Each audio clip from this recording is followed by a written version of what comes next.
Guys, what's up? Ayan, update guys. So, ang vlog natin today is mangha-harvest tayo ng mais. So, mais it's corn guys. So, sa Bisaya is mais. Ewan ko lang sa Tagalog ang tawag nila dyan. Mangani miog mais karong adlaw. Pala guys, sa probinsya pala bago ka mag-harvest ng gaya ng mangani ng mais or palay, kailangan mo magsuot talaga ng complete package guys. Ano yung complete package na yun? Which is yung pajamas saka etong jacket na to. Kasi sobrang init guys at sobrang kati. So,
kasama ko yung pamangkin ko. Ito siya. Ayan. Saka yung apo ko daw, sasama daw. Ayan, si JJ. At hindi ko nasabi sa inyo guys, nakabuta pala ako. Ayan, nakabuta ako kahit guys, kasi sobrang kati daw pag hindi nakabuta. So, ayan. Ayan, patungo na kami sa maisan. Hindi amin to ha, makakala nyo amin to. So, yung nadaanan ko na maisan. Dito kami mag-aano guys. Manglanggi. Init kayo oy. Waste another day. Eyes on my display. You say we need a change and I feel that you mean it. You mean it. So right, we're losing track of time. Buying things. Asa nilapit sila Padjo? Sila? Nakita na namin sila guys. Ito na sila. Hi guys. Hi. Hi guys, mananggi ta para palit og bugas. Hoy, asa mo dapit banda diri ara ta banda? Naramon ko ilaha dia sa ubos ko kanang pindot. Ha?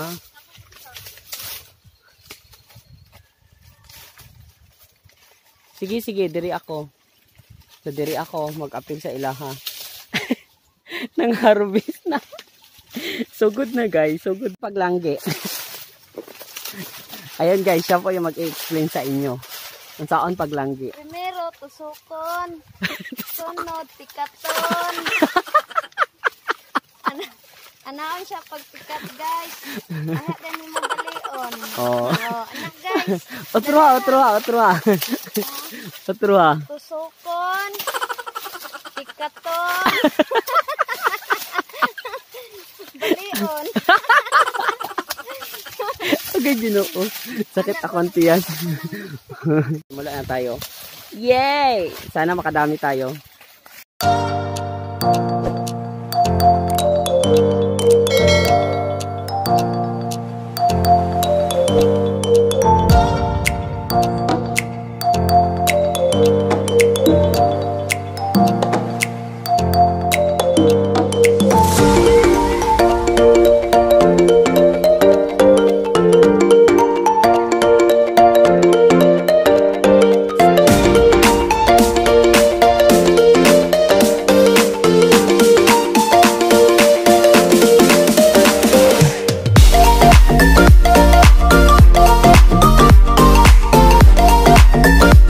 Doon sa baba nakaupo.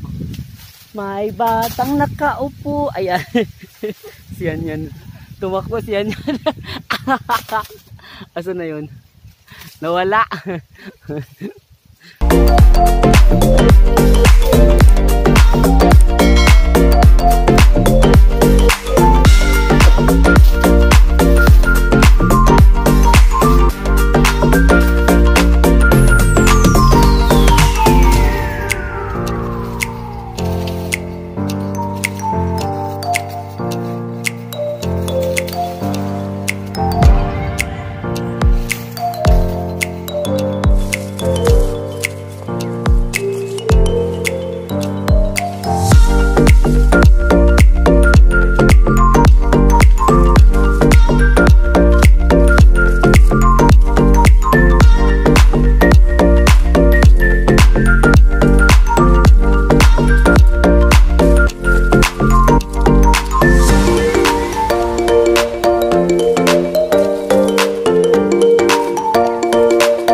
kay siya guys. Tapos, ang init tapos, may malamig na ano kasi, malapit sa kawayan, yung hangin.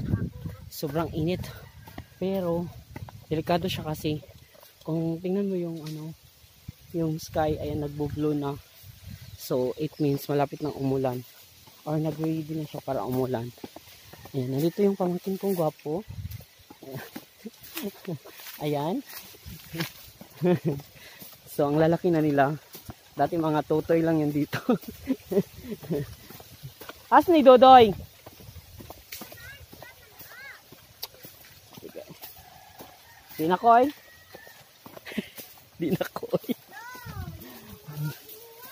Bukas na ako ugma na kumutabang. Init kayo. Yan si Dodoy. Oy, dili ni amo ha. Ilahan ni. Ayan. Nakilanggi lang ni. Nakilanggi lang ni. Naman ako tutulong kasi sobrang init na. Maghubad na tayo ng ano, uniforme. Para din na yun. Para tayo nasa school din. Naka-uniform. Hindi kasi tawag ito. Ang nangyari kasi is parang umuulan siya. Tapos yung ulan kasi ito biglaan lang siya. So, sinabi ng bunso naming kapatid na kailan ko nang umuwi. Kasi baka mabutan ako na ulan. So, guys, ito na siya. Ayan. Update ko na lang kayo by next day.